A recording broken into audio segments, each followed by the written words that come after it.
បាទកំពង់សោមអាចចាត់ទុកជាតំបន់ទេសចរដ៏ប្រសើរបំផុតជាតំបន់ដែលអាចទាក់ទាញភ្ញៀវទេសចរក្នុងស្រុកនិងក្រៅស្រុក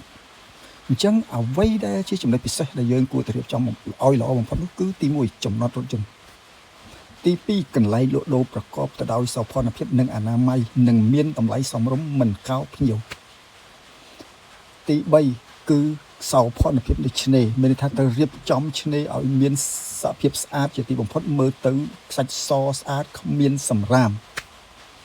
យើងដឹងហើយថាហេដ្ឋារចនាសម្ព័ន្ធក្នុងក្រុងកំពង់សោមត្រូវបានកែយ៉ាងស្អាតហើយក៏ប៉ុន្តែអ្វីដែលសំខាន់នៅតាមមាត់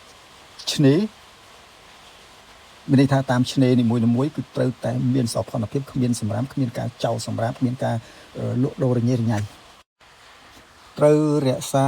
ខ្សាច់ទំហំខ្សាច់ប្រតឹងខ្សាច់ឬក៏បរិវេណខ្សាច់សម្រាប់លេងឲ្យបានធំឆ្នេរអូជាទាជាអៀតក៏មុនធំប៉ុន្តែលើជាអៀត